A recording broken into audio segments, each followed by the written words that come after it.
जरा सोचो, तुम्हारे आसपास के लोग अजीबोगरीब तरीके से मरने लगे और कोई नहीं जानता कि ये सब कैसे हो रहा है। कुछ ऐसा ही होता है हमारी आज की कहानी में। कहानी की शुरुआत होती है अमेरिकन सॉफ्टवेयर डेवलपर बेन और शॉन से, जो एयरप्लेन से रशिया जा रहे थे। अचानक उनके प्लेन की लाइट चली गई, पर जल्द ही सब ठीक हो गया और वो सुरक्षित मॉस्को पहुंच गए। यहाँ पर वो अपनी ऐप के लिए इन्वेस्टर्स से बात करने आए थे। उनकी ऐप किसी भी इलाके में हो रही प्रोग्राम्स और पार्टीज को ढूंढने में मदद करती थी। जब वो इन्वेस्टर से मिलने जा रहे थे तो उन्होंने देखा कि दो अमेरिकन लड़कियां उनकी ही ऐप का इस्तेमाल कर रही थी। आखिरकार वो इन्वेस्टर के ऑफिस पहुंच गए, पर वहां तो उनका साथी स्काइलर पहले ही इन्वेस्टर से बात कर रहा था। उसने बेन और शॉन की ऐप का आइडिया चुराकर अपने नाम से बेच दिया और उन्हें धक्के मारकर बाहर निकलवा दिया। बाद में शॉन और बेन क्लब में शराब पी रहे थे कि शॉन की नजर एक सुंदर सी लड़की पर पड़ी, पर वो तो स्काइलर के साथ थी। जल्द ही उन्हें वही लड़कियां दोबारा दिखाई दी जो उनकी ऐप यूज कर रही थी, और मौका देखकर वो उनसे मिलने पहुंच गए। उनका नाम एनी और नैटली था। वो चारों मिलकर पार्टी करने लगी कि अचानक क्लब की लाइट चली गई और सबके फोन बंद हो गए। शहर के लोग बाहर सड़कों पर आ गए और उन्होंने आसमान में पीले रंग का धुआं देखा। अचानक वो चमकने लगा और जल्द ही पीली रोशनी की छोटी छोटी बॉल्स जमीन की तरफ बढ़ने लगी। एक बॉल शॉन के ग्रुप के पास आ गई और सभी डरकर पीछे हट गए। ये रोशनी अब बिल्कुल थोड़ी थोड़ी दिखाई दे रही थी। एक पुलिस वाले ने अपने डंडे से उसे छुआ, पर अचानक रोशनी ने उसे खींचकर भस्म कर दिया। चारों ओर हाहाकार मच गया और जल्द ही कई रोशनी वाली बॉल्स ने सैकड़ों लोगों की जान ले ली। शॉन का ग्रुप और कई लोग दौड़कर क्लब में घुस गए, पर उस रोशनी ने सभी खिड़कियां तोड़ डाली। असल में ये रोशनी नहीं बल्कि अजीबोगरीब जीव थे, जिन्हें इंसानों को छोड़कर सब कुछ ग्रे दिखाई देता था। जल्द ही वो रोशनी सबको खींचकर भस्म करने लगी, पर अचानक किसी ने शराब में आग लगाकर बोतल उसकी ओर फेंकी और वो जीव पीछे हट गया। जल्द ही स्काइलर भी क्लब में घुस गया और फिर शॉन का ग्रुप छिपते हुए स्टोर रूम में पहुंचा। बाहर वो रोशनी बेरहमी से लोगों की जानें ले रही थी। अचानक कोई दरवाजा पीटने लगा तो नैटली ने देखा कि स्काइलर था। उसने स्काइलर को अंदर आने दिया और सभी कई घंटों तक अंदर ही छुपे रहे। यहाँ काफी खाना मौजूद था, जिस वजह से उन्हें कोई दिक्कत नहीं आई, मगर जल्द ही चिंता के मारे उनके बीच बहस छिड़ जाती थी। अब उन्हें यहाँ छिपे हुए 5 दिन हो गए और अब खाना खत्म होने ही वाला था। पिछले 27 घंटों से बाहर से कोई आवाज नहीं आई थी, इसीलिए उन सब ने बाहर निकलकर यूएस एम्बेसी तक पहुंचने का फैसला किया। बाहर उन्होंने देखा कि हर तरफ सन्नाटा था और हर जगह गाड़ियां खड़ी थी। वो यूं ही सड़कों पर आगे बढ़ने लगे, पर तभी अचानक उन्हें एक आवाज सुनाई दी। ये एक रशियन दादी थी, पर उसकी भाषा पांचों में से किसी को नहीं आती थी। आखिरकार चलते चलते वो एक पुल तक पहुंचे जिसके उस पार यूएस एम्बेसी थी, लेकिन वो पुल बीच में से टूट गया था। अब वो चलते फिरते नदी को पार करने का रास्ता ढूंढने लगे। अचानक उन्हें रेड स्क्वायर पर एक पुलिस की गाड़ी दिखाई दी तो स्काइलर और दोनों लड़कियां पास ही में छुप गए। लेकिन बेन और शॉन दौड़ते हुए गाड़ी तक पहुंचे। उन्हें ट्रंक में से एक नक्शा और एक बंदूक मिली। तभी उन्होंने देखा कि एक कुत्ता किसी अदृश्य चीज पर भौंक रहा था और फिर अचानक ही वो जलकर भस्म हो गया। इससे सभी लोग बुरी तरह डर गए। स्काइलर और लड़कियां पास के मॉल में जा छुपे और बेन और शॉन गाड़ी के नीचे छुप गए। जल्द ही वो जीव गाड़ी के पास आया और उसकी रोशनी से गाड़ी का सायरन बजने लगा। वो गाड़ी के आसपास घूमा, मगर नीचे छिपे हुए इंसानों को नहीं देख पाया और चुपचाप वहां से चला गया। इसके बाद बेन और शॉन तुरंत दौड़कर मॉल में अपने साथियों के पास पहुंचे। उन्होंने देखा कि एक प्लेन यहाँ बुरी तरह क्रैश हो गया था। स्काइलर ने कहा कि उन्हें यहीं रुककर मदद का इंतजार करना चाहिए, पर बेन और शॉन ने कहा कि उन्हें जिंदा रहना है तो आगे बढ़ते रहना होगा। उन्होंने हिसाब लगाया कि ये जीव बिजली से घिरे हुए हैं, इसीलिए उनके पास आते ही बिजली से चलने वाले डिवाइसेस अपने आप जल उठते हैं। अब उन्होंने हर जगह से लाइट बल्ब इकट्ठा करके अपने गले में बांध लिए, ताकि जब भी वो जीव पास आ रहा हो तो बल्ब के जलते ही वो चौकन्ने हो जाएं। इधर शॉन ने देखा कि बाहर के बल्ब जलने लगे थे, यानी वो जीव पास ही था, पर वो डर के मारे कुछ कर नहीं सका, वहीं जम गया। मगर वो रोशनी उसके पास से यूं ही गुजर गई। जब वो जीव दुकान में घुसा तो नैटली भागी नहीं, शॉन ने उसे खींचकर वहीं जम जाने को कहा। एक बार फिर से वो चीज उन्हें बिना कुछ कहे पास से गुजर गई। तब शॉन को समझ आया कि वो कांच के पीछे खड़े हैं और उस जीव की बिजली की किरणें कांच के आर पार नहीं जा सकती। शायद इसीलिए वो उन्हें नहीं देख पाया। इसके बाद वो मॉल से निकलकर जैसे तैसे यूएस एम्बेसी पहुंचे, पर वो बिल्डिंग पूरी तरह बर्बाद हो चुकी थी। दरवाजे पर हजारों गोलियां बिखरी पड़ी थी।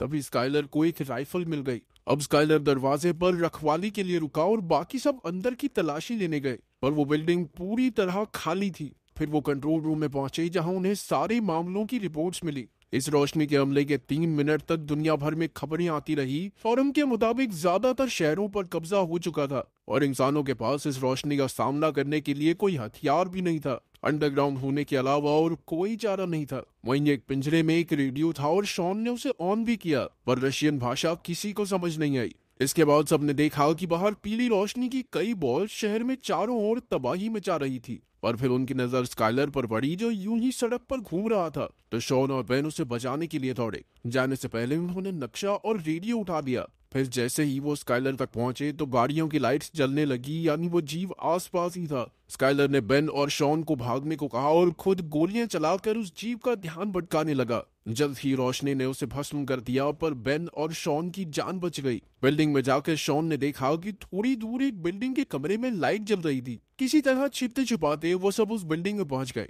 पर अंदर घुसते ही वीका नाम की एक लड़की ने उन पर बंदूक तान दी। उन्होंने उसे समझाया कि वो रोशनी के हमले से बचकर यहाँ तक पहुंचे हैं, जिसके बाद वीका उन्हें अंदर ले आई। उन्होंने देखा कि वो कमरा चारों ओर से मेटल से ढका हुआ था। वहां का मालिक सर्गे था, जिसने बताया कि उसने ये कमरा इस तरह से डिजाइन किया था कि यहाँ पर बिजली टिक नहीं पाएगी। इस तरह वो इन खतरनाक जीवों से बचे रह सकते हैं। वीका को रशियन समझ आती थी, इसीलिए शॉन ने उसे एक रेडियो मैसेज सुनाया। वीका ने उन्हें समझाया कि मॉस्को नदी के अंदर एक सबमरीन है और जितने भी लोग कल सुबह तक वहां पहुंच जाएंगे उन्हें बचाकर एक सुरक्षित जगह पर पहुंचा दिया जाएगा। फिर सर्गे ने बताया कि सबमरीन को भी इसी कमरे की तरह तैयार किया गया है, जिससे वो रोशनी दूर रहे। अब उन सब ने मिलकर सबमरीन तक पहुंचने का फैसला किया। सबसे पहले वीका, नैटली, एनी बिल्डिंग में से जरूरत का सामान ढूंढने निकले। उधर सर्गे ने बेन और शॉन को अपनी बनाई माइक्रोवेव बंदूक दिखाई, जो उन जीवों के चारों ओर से बिजली की परत हटाने की ताकत रखती थी। जल्द ही उस जीव की नजर लड़कियों पर पड़ गई और वो बिल्डिंग में घुस आया। तीनों लड़कियां तुरंत कमरे की ओर भागी और ऐन वक्त पर अंदर घुस भी गई, पर जल्दबाजी में दरवाजा ढंग से बंद नहीं हुआ। अचानक वो जीव अंदर घुस गया और लड़कियां एक कांच के टेबल के पीछे छुप गई। तभी सर्गे ने अपनी माइक्रोवेव बंदूक से हमला करके उस रोशनी को फ्रीज कर दिया और बिजली के पीछे छिपा हुआ उसका चेहरा सबको दिखाई देने लगा। अब सबको समझ आ गया था कि यह अजीबोगरीब सी रोशनी असल में खूंखार एलियंस थे, जो धरती पर इंसानों का नामो निशान मिटाने आए थे। बदकिस्मती से इसका असर कुछ ही पलों के लिए रहा और एलियन ने एक बार फिर से गायब होकर सर्गे को भस्म कर दिया। वहीं शॉन और बेन एक खुफिया रास्ते से भाग निकले। नैटली ने धमाके के लिए डीजल का टैंक तोड़ डाला और बेन और शॉन के पास पहुंची, पर एनी डर के मारे भाग नहीं पाई और उस एलियन ने उसे जलाकर भस्म कर दिया। उधर वीका सीढ़ियों से नीचे आ गई और अपने बाकी साथियों के साथ भाग निकली। जल्द ही उनके सामने रशियन पुलिस वाले आए, जो कि मेटल से पूरी तरह ढके हुए थे और उनके पास कई हथियार भी थे। अचानक लाइट्स जलने लगी तो उन्होंने एलियंस पर हमला बोल दिया। गोलियों, आग उगलने वाली मशीन और बॉम्ब्स के जरिए वो एलियंस को चोट पहुंचाने में कामयाब रहे। पुलिस वालों ने बताया कि वो एलियंस को डरा तो सकते हैं पर मार नहीं सकते। तभी शॉन ने देखा कि एक एलियन अपने पीछे काला पत्थर छोड़ गया था, तो शॉन ने उसे अपने पास रख लिया। इसके बाद पुलिस उन्हें एक सुरक्षित जगह पर ले आई और सबने एक दूसरे के साथ अपनी जानकारी बांटी। सबमरीन वाली बात सुनकर ऑफिसर ने कहा कि नदी बहुत दूर है और हर जगह एलियंस फैले हुए हैं, मगर वो चारों फिर भी सबमरीन तक पहुंचना चाहते थे, इसीलिए पुलिस वाले उन्हें वहां तक ले जाने को राजी हो गए। वो सब ट्रेन की सुरंग से गुजर रहे थे कि अचानक वहां एलियंस आ गए। अंधेरे में वो जैसे तैसे एलियंस से छिपने लगे, पर वीका एक पिलर के पास फंस गई।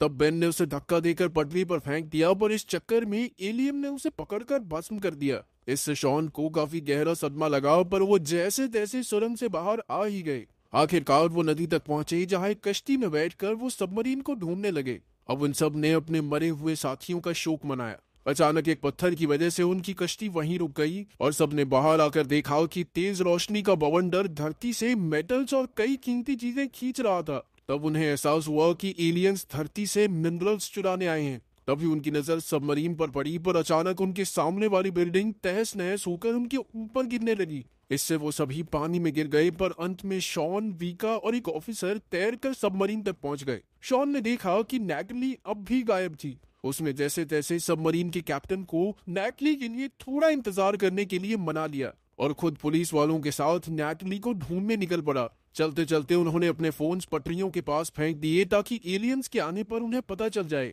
कुछ ही पलों में फोन बजने लगे, पर ऐन वक्त पर शॉन नीचे गिर पड़ा, मगर उसने माइक्रोवेव बंदूक से एलियन को हवा में ही फ्रीज कर दिया। तभी पुलिस वालों ने उस पर सीधा धमाका करके उसे मार डाला आखिरकार ये साबित हो गया कि एलियंस बिजली को अपनी ढाल बनाकर रखते थे और उस माइक्रोवेव बंदूक से बिजली खत्म करके एलियंस का खात्मा करना मुमकिन था। तभी नैटली को उनकी आवाज सुनाई दी। वो एक बस में छिपी हुई थी और अब शॉन उसे बचाने गया और पुलिस वालों ने जमीन पर पानी फेंक दिया ताकि माइक्रोवेव बंदूक का असर बढ़ सके। अब एलियंस पानी के पास जाने से डर रही थी और अचानक वीका ने वहां आकर आग के धमाके कर दिए। पुलिस वालों ने माइक्रोवेव बंदूक चलाई तो पता चला कि वहां 3 एलियंस थे। आखिरकार जबरदस्त हमले करके उन्होंने एलियंस को खत्म कर दिया। उधर शॉन नैटली तक पहुंचा तो अचानक बस चलने लगी और पता चला कि बस में एक एलियन मौजूद था। शॉन ने उस पर बंदूक चलाई पर अचानक निशाना चूक गया। एलियन नैटली की टांग खींचने लगा तो शॉन ने माइक्रोवेव बंदूक से उसकी बिजली की ताकत कम कर दी। अब एलियन वहीं फ्रीज हो गया। तभी शॉन ने काला पत्थर निकालकर सीधा एलियन पर दे मारा। जबरदस्त धमाके में एलियन मारा गया और बस भी रुक गई। आखिरकार सब वापस सबमरीन पर पहुंचे पर पुलिस वालों ने वहीं रुककर अपने देशवासियों की रक्षा करने का फैसला किया। जल्द ही सबमरीन निकल पड़ी और नैटली ने अपनी मां का मैसेज देखा। तभी सबको रेडियो पर कुछ ग्रुप्स की खबर सुनाई दी जो मिलकर एलियंस का सामना कर रहे थे। सबमरीन में मौजूद सभी लोगों ने ऐसे ही ग्रुप्स के साथ मिलकर एलियंस के खिलाफ जंग में हिस्सा लेने का फैसला किया।